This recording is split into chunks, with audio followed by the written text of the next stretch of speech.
কাল মানে কিন্তু খাওয়া দাওয়া ঘোরাফেরা, এটা একদম মাস্টার। শীতকালে বিভিন্ন খাওয়া টেস্ট করতেও ভালো লাগে, তাই জন্য আমরা চলে গেছিলাম হলদিয়া সিটি সেন্টারের একটা ফুড ফেস্টিভ্যালে, যেটা ছিল এক কথায় দারুণ। Hello everyone, welcome to here's world. আশা করি সবাই ভালো আছেন, সুস্থ আছেন। আমি অনুশ্রী, আজকের ভিডিওটা এখান থেকে শুরু করছি।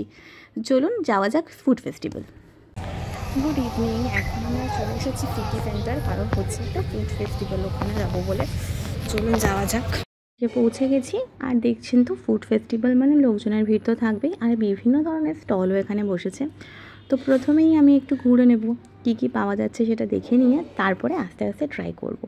তো দেখুন বিভিন্ন ধরনের স্টলই রয়েছে, বিরিয়ানি থেকে আরম্ভ করে চাট থেকে আরম্ভ করে মিষ্টি, তো বিভিন্ন জিনিস রয়েছে। প্রথমে দাঁড়িয়ে দাঁড়িয়ে একটু দেখছিলাম আর ভাবছিলাম কোথায় কোথায় যাওয়া যায়। তারপরে দেখি প্রথমেই চোখে পড়লো এখানে নলিনচন্দ্র দাস রয়েছে।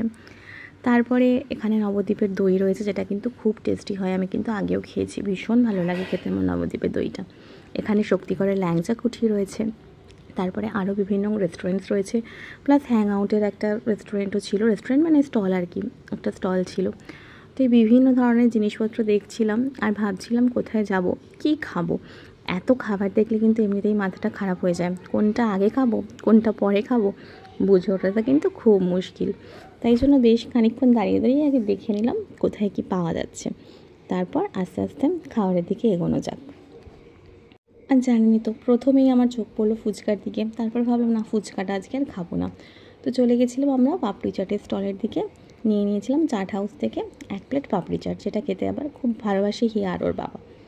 তারপর আবার চলে গেলাম কি করব করতে করতে চাউমিনটা আবার আমার ভীষণ ভালো লাগে, যে কোনো নুডলসই আমি খেতে খুব ভালোবাসি। তাই ওখানে গিয়ে দাঁড়িয়ে পড়লাম একটা নুডলস নেওয়ার জন্য। তো বেশ ভালো লাগছিলো, আর নুডলস খেতে আমি সবসময় ভালো লাগে, আর গরম গরম নুডলস খেতে তো আমার ভীষণ ভালো লাগে।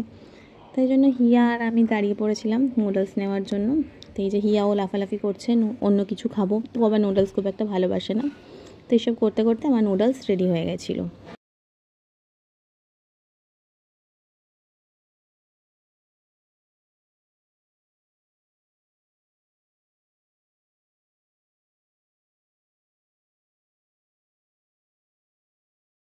চলে গেছিলাম এই দোকানটায়, যেখান থেকে আমরা নিয়েছিলাম এই পপসটা, যেটা দারুণ খেতে।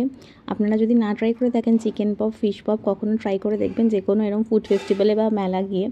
ভীষণ ভালো লাগে এটা খেতে, ভীষণই টেস্টি হয়। আমার তো এটা স্পেশালি দারুণ লাগে, তো বেশ টেস্টি ছিল। তারপরে হিয়ার আবদারে আমরা চলে গেছিলাম পাওভাজি স্টলে, যেখান থেকে নিয়ে নিয়েছিলাম 1 প্লেট পাওভাজি। হিয়া পাওভাজি খেতে খুব ভালোবাসে, তো ওর জন্যই নেওয়া হয়েছিল স্পেশালি। কিন্তু পাওভাজিটা না দারুণ টেস্টি ছিল, ভীষণ ভালো লেগেছে খেতে।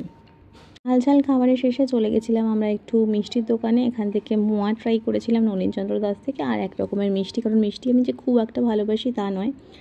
তারপর চলে গেছিলাম এখানে একটু দইয়ের দোকানে, বললাম যে দই আমি খাবো। তো হিয়া টেস্ট করে দেখলো, তারপরে আমরা খানিকটা দই নিয়েও নিয়েছিলাম বাড়ির জন্য, কারণ অতটা একসাথে খাওয়া যায় না, তাই একটু বাড়িতে এনে টেস্ট করে রেখে রেখে খাবো, সেই জন্য দই নিয়ে নিয়েছিলাম।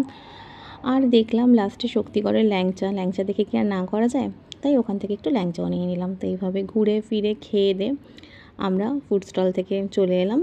তো আজকের মতো আমি আমার ভিডিওটা এখানে শেষ করছি। যদি ভালো লাগে লাইক কমেন্ট শেয়ার করে পেজটা ফলো করে দেবেন, আর যদি হলদিয়াতে থাকেন তারা যেতে চান আজকে লাস্ট অবশ্যই যাবেন। Thank you.